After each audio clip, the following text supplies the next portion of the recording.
Halo teman-teman semuanya. Nah, di video sebelumnya kita udah belajar ya konsep dasar kesetimbangan kimia itu seperti apa sih? Dimana kita ketahui reaksi yang setimbang itu istilahnya bisa kita katakan sebagai titik akhir dari reaksi. Itu adalah goal yang ingin dicapai setiap reaksi kimia gitu. Dimana ketika setimbang, laju reaksi yang ke arah kanan sama dengan laju reaksi yang ke arah kiri gitu ya. Nah, sekarang kita juga belajar nih di video sebelumnya bahwa jumlah zat-zat di dalam reaksi kimia ya, misalkan di depan kita ada reaksi A plus B membentuk kesetimbangan dengan C plus D gitu. Nah, ketika setimbang, komponen-komponen dari setiap zat ini itu jumlahnya masing-masing sama nih ya. Jadi yang A misalkan jumlahnya 10, terus B 20, C 5, dan D ada 7. Ini ketika setimbang gak bakal berubah-ubah teman-teman. Jumlahnya pasti terus segini nih, kecuali kita beri gangguan gitu kan. Nah, sekarang yang menjadi pertanyaan teman-teman, bagaimana sih cara kita bisa menghitung jumlah masing-masing zat ini nih saat setimbang? Kayak misal yang A, ini taunya bisa ada 10 dari mana kak? Yang B kok bisa ada 20? Yang C kok bisa ada 5? Dan yang D kok bisa ada 7 gitu ya. Nah, untuk mengetahui ini, kita punya konsep di kesetimbangan kimia teman-teman. Namanya tetapan kesetimbangan ya. Nah, tetapan kesetimbangan ini itu kita simbolkan sebagai K besar gitu ya. Nah, tetapan kesetimbangan ini kita bagi menjadi dua macam. Nanti ada namanya tetapan kesetimbangan konsentrasi ya. Satunya lagi ada tetapan kesetimbangan tekanan ya. Nah, untuk tetapan kesetimbangan konsentrasi itu kita simbolkan sebagai Kc. Sedangkan tetapan kesetimbangan tekanan kita simbolkan sebagai Kp. Nah, untuk di video ini kita hanya fokus ke Kc dulu aja ya. Untuk Kp nanti kita bahas di video tersendiri. Nah, yang kita maksud tetapan kesetimbangan konsentrasi apa nih kak? Intinya simpel aja sih. Tadi pertanyaannya di awal kan, gimana sih cara kita bisa menghitung jumlah masing-masing zat saat setimbang gitu. Nah, untuk tetapan kesetimbangan konsentrasi, dia di sini akan menghitung nanti jumlah masing-masing zat ya. Jumlah masing-masing zat, tapi dalam satuan apa nih? Ya, dalam satuan konsentrasi gitu ya. Satuannya M besar atau mol per liter gitu kan. Nah, untuk menghitung Kc gimana sih caranya kak? Nah, untuk menghitung Kc itu sebenarnya kita tinggal mencari hasil kali ya konsentrasi produk dibagi hasil kali konsentrasi reaktan.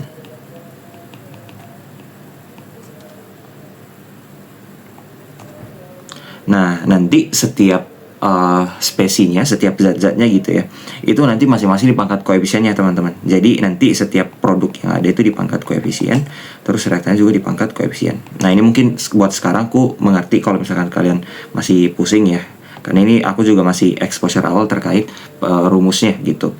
Nah, cuman di sini supaya kalian lebih paham, aku bakal kasih contoh nih. Ini rumusnya kira-kira bakal seperti apa sih kak? Contoh misalkan di atas kita punya reaksi A plus B membentuk kesetimbangan dengan C plus D gitu ya. Nah, masing-masing ini dia punya koefisien gitu ya. Katakanlah untuk A, katakanlah dia punya koefisien A, terus yang B ini koefisiennya B, terus yang C koefisiennya C, dan yang D koefisiennya D, seperti ini. Nah, nanti kalau misalkan kita mau mencari tetapan kesetimbangannya reaksi ini, itu Kc sama dengan hasil kali konsentrasi produknya. Produknya di sini ada apa aja? Produknya ada C dan produknya ada D gitu. Jadi konsentrasi C ya dikali konsentrasi D. Nah, nanti masing-masing ini C dan D itu dipangkat koefisiennya masing-masing. Yang C itu kan koefisiennya C kecil ya. Sedangkan yang D koefisiennya D kecil gitu. Nah, ini semua kita bagi dengan hasil kali konsentrasi reaktan. Nah, reaktannya ada siapa aja? Ada A, ada B gitu. Jadi nanti dia dibagi sama konsentrasi A ya, dipangkat koefisiennya si A itu, kemudian dikali konsentrasi B pangkat koefisiennya si B gitu teman-teman ya. Nah, seperti ini ya untuk mencari Kc. Kalau misalkan ada satu reaktan lagi gimana kak? Kalau misalkan ada satu reaktan lagi gimana nih kak? Misalnya di sini bukan hanya A dan B nih ya, tambahin satu lagi, misalnya ada E di sini. Jadi E plus A plus B, terus koefisiennya E kecil. Kalau kayak gini gimana? Ya nanti tinggal di bagian reaktannya, reaktan kan posisinya di bawah gitu ya, dia sebagai pembagi gitu dia penyebutnya. Jadi nanti dikali sama konsentrasi E pangkat E, kayak gitu aja. Jadi semua produk kalian kaliin dulu ya, terus dipangkat koefisiennya masing-masing, terus dibagi sama reaktan ya. Nah, yang perlu menjadi catatan di sini teman-teman, untuk tetapan kesetimbangan yang akan masuk ke dalam perhitungan kita ya, itu yang fasenya ini aja nih, fase aki sama gas. Masih ingat gak di kelas 10 kita udah belajar ya di reaksi kimia ya, itu kan ada komponen-komponennya tuh, salah satunya yang di bawah-bawah sini nih ya, ada subscript di bawah gitu ya. Nah, ini menandakan fasenya gitu ya, wujudnya mereka tuh seperti apa. Misalkan kalau G itu artinya gas, kalau Aki itu artinya akus atau larutan gitu ya. Kalau misalkan wujudnya solid ya, solid simbolinnya gimana? Simbolinnya S kecil ya. Sama liquid, liquid kita simbolinnya L kecil gitu ya. Nah, ini berdua gimana nih Kak? Ini kita anggap mereka satu teman-teman. Nah, misalkan nih ya, kita punya reaksi kesetimbangan AgCl ya, perak klorida. Ini wujudnya solid nih dia nih ya. Dia membentuk kesetimbangan dengan Ag+, ini wujudnya larutan, dan Cl- wujudnya larutan. Jadi ini kalau reaksinya kita visualisasiin ya, dia kira-kira berada di dalam sebuah wadah gitu. Nah, si perak kloridanya katakanlah yang ini nih, ini dia berwujud padat nih di bawah kayak gini ya. Terus dia membentuk kesetimbangan ya, dia terpecah menjadi ion perak dan ion klorida. Jadi dia ada Ag+ dan Cl- yang kelepas ke dalam apa? Ke dalam air gitu ya. Nah, selain ada yang lepas membentuk Ag+ dan Cl-, ada juga yang balik membentuk AgCl-nya lagi gitu ya. Ini AgCl-nya nih. Seperti itu kira-kira. Ya, ini visualisasinya aja ya. Nah, kalau misalnya reaksi kesetimbangan seperti ini gimana Kak? Ya udah sama aja. Lagi-lagi untuk mencari Kc-nya, berarti kita cari hasil kali konsentrasi produk pangkat koefisiennya dibagi hasil kali konsentrasi reaktan pangkat koefisiennya gitu ya. Produknya apa aja di sini? Produk tuh ingat yang di sebelah kanan ya. Jadi si Ag+ dan juga si Cl-nya gitu. Nah, untuk Ag+ berarti dia di pangkat -1 gitu ya. Konsentrasi Ag+ pangkat 1 dikali dengan konsentrasi Cl- pangkat 1 kayak gitu. Kenapa kita boleh tulis? Ya karena dia fasenya akus gitu ya. Makanya tadi di reaksi awal ini kan semuanya aku udah tambahin tuh. Itu semuanya fasenya fase larutan. Makanya kita bisa tulis di Kc-nya masuk semuanya tuh mereka. Sekarang yang untuk reaktannya kan di sini ada siapa? Reaktannya cuma ada AgCl gitu kan. Nah, AgCl ini dia wujudnya solid di sini, wujudnya padat dia. Artinya dia nggak kita tulis, kita anggap satu gitu kan. Artinya dibagi satu dia nanti kayak gitu. Nah, jadi nanti dapatnya konsentrasi Ag+ dikali konsentrasi Cl-. Nah, inilah Kc-nya teman-teman. Seperti itu ya, kebayang ya. Nah, untuk kenapa kita anggap solid dan liquid satu, ini penjelasannya agak rumit teman-teman ya. Nanti masuk ke ranah termokimia bahkan tuh ya, kita nggak belajar di SMA untuk kenapa ditulisnya satu ya. Intinya kalian bisa asumsiin kayak gini aja. Kalau solid tuh kan dia kalau misalkan dia terjadi reaksi, itu dia untuk kemungkinan dia mengalami reaksi lagi nih ya, misalkan dia jumlahnya berkurang nih karena mengalami reaksi, misalnya jadi 4, awalnya ada 6, itu kemungkinan dia untuk bereaksi tetap sama-sama aja. Misalkan kayak awalnya 6 tuh, 6 probabilitas dia buat bereaksi itu katakanlah 90%. Nah, tapi pas tersisa 4 doang, ya dia tetap 90% gitu. Dia nggak berubah istilahnya. Ya, ini kita bilang sebagai potensial kimianya. Nah, karena dia nggak berubah seperti ini, itu kita bilang dia dianggap satu gitu ya. Ini dianggap satu tuh artinya aktivitasnya teman-teman. Kalian nggak belajar di SMA. Intinya pokoknya kalau ada solid sama liquid, itu dia kita anggap satu. Intinya itu aja yang perlu kalian ingat ya. Gitu. Nah, sekarang yang menjadi pertanyaan di sini, ini cara make rumus ini gimana nih Kak? Tadi kan pertanyaan di awal gimana sih? Gimana cara menghitung jumlah masing-masing zat saat setimbang gitu ya? Ini cara prediksi kayak di reaksi awal ini nih. Ini caranya gimana gitu? Nah, untuk di video kali ini aku nggak bakal bahas cara hitung masing-masing zatnya ya teman-teman. Ini kita perlu bahas di video lain nih. Nanti di video selanjutnya aku bakal tempelin linknya. Kalian boleh buka di situ aja ya. Itu untuk menjawab pertanyaan ini nih.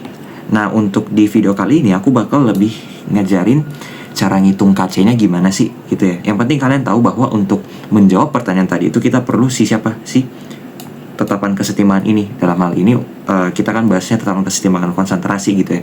Nanti mau pakai tekanan tetapan kesetimbangan tekanan juga bisa gitu. Cuman dalam video kita bahasnya yang KC. Nah, sekarang cara hitung KC gimana?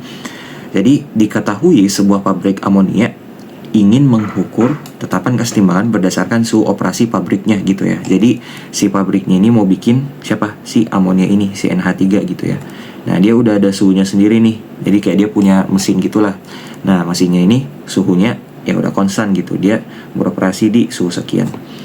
Nah, untuk menghasilkan amonia, pabrik dapat melakukannya dengan reaksi kimia di ruang tertutup. Nah, reaksi kimia kira-kira seperti apa? Ya kayak gini nih ya.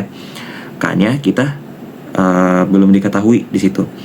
Nah, untuk mengetahui si K-nya ya, tetapan kesetimbangan reaksi tersebut, teknisi pabrik melakukan percobaan nih ya, dan didapatkan bahwa ketika setimbang nih, jumlah gas nitrogen yang tersisa adalah 0,5 molar, terus gas hidrogen ada 2 molar, dan amonia yang terbentuk ada 6 molar nih ya. Jadi ketika udah setimbang ya, ingat kemarin konsepnya reaksi yang udah setimbang tuh dia jumlahnya udah nggak bakal berubah-ubah gitu ya, udah fix nih, udah kelok jumlahnya pasti kayak gini terus nih untuk setiap komponennya ya. Kalau kalian belum paham, saran aku nonton dulu ya supaya kalian nggak setengah-setengah pemahamannya. Nah, jadi ini gas nitrogen ada 0,5 molar ya pas timbang, terus hidrogen ada 2 molar, terus amonia ada 6 molar gitu kan. Nah, yang menjadi pertanyaan tentukan tetapan kesetimbangan ya. Jadi si K yang diperoleh dari hasil percobaan gitu. Nah, ini dia dalam wujud gas nih teman-teman. Sebenarnya lebih proper kita pakainya yang tetapan kesetimbangan konsentrasi gitu. Cuman nggak apa-apa, kita coba gunakan soal ini untuk latihan KC aja ya. Nah, ingat untuk menentukan KC itu cara gimana? Kita mencari hasil kali konsentrasi produk ya, dipangkat koefisiennya, dibagi konsentrasi reaktan pangkat koefisiennya gitu kan. Jangan lupa yang bisa kita masukkan sebagai produk dan reaktan di rumus ini itu yang wujudnya aqueous dan juga gas gitu ya. Kalau misalkan dia wujudnya liquid atau solid, kita nggak boleh masukin ke sini ya. Kita anggap dia satu gitu. Jadi nanti dikali satu atau dibagi satu gitu. Nah, berarti KC-nya di sini sama dengan berarti produknya adalah NH3. Nah, jadi konsentrasi dari produk ya, kok tulis produk lagi, konsentrasi dari si NH3 ya dipangkat koefisiennya dia, koefisiennya adalah 2 gitu kan. Nah, udah produknya kan cuma NH3 gitu ya. Kita lanjut ke reaktan. Nah, reaktannya ada gas nitrogen sama gas hidrogen. Nah, jadi konsentrasi N2 dikali konsentrasi H2 gitu. Nah, kalau kita pangkatin koefisiennya masing-masing, nanti kita bakal dapat seperti ini nih gitu ya. Nah, sekarang yang menjadi pertanyaan, ini konsentrasi yang dimasukin yang mana sih Kak? Ini kan beda-beda tuh. Ketika awal reaksi kan ada konsentrasinya sendiri. Misalnya di awal reaksi konsentrasi N2 ada 10 molar gitu. NH3-nya ada 0. Ya, pas setimbang nanti beda lagi jumlah konsentrasinya. Nah, yang kita masukin jelas konsentrasi ketika setimbang ya. Gitu. Ini jangan lupa ya, ini penting banget nih, kalian jangan ketukar. Jangan masukin data konsentrasi tapi itu konsentrasi ketika keadaannya lagi nggak setimbang sistemnya, harus ketika setimbang ya. Nah, kita cari di soal nih yang ketika setimbang itu datanya yang mana sih? Nah, kita lihat di situ bahwa ketika sistem udah setimbang di situ ya. Nah, jumlah gas nitrogen yang tersisa adalah 0,5 molar. Artinya ketika setimbang konsentrasi N2-nya ya. Ini kondisi setimbang ya. Konsentrasi N2-nya itu sama dengan 0,5 molar ya. Terus konsentrasi hidrogennya itu 2 molar dan konsentrasi amonianya itu 6 molar gitu. Nah, inilah yang kalian masukin ke rumusnya ya, ke sini nih gitu. Nah, berarti KC-nya sama dengan 6 molar ya dikuadratkan dibagi 0,5 molar ya dipangkat 1 dikali 2 molar pangkat 3 gitu ya. 6 kuadrat itu 36 dibagi 0,5 dikali berapa tuh? 2 pangkat 3 kan 8 ya. Jadi 36 dibagi 4. 36 dibagi 4 itu sama dengan 9. Oh, jadi KC untuk reaksi tersebut sama dengan 9. Kayak gitu teman-teman cara nentuin KC-nya ya. Sip.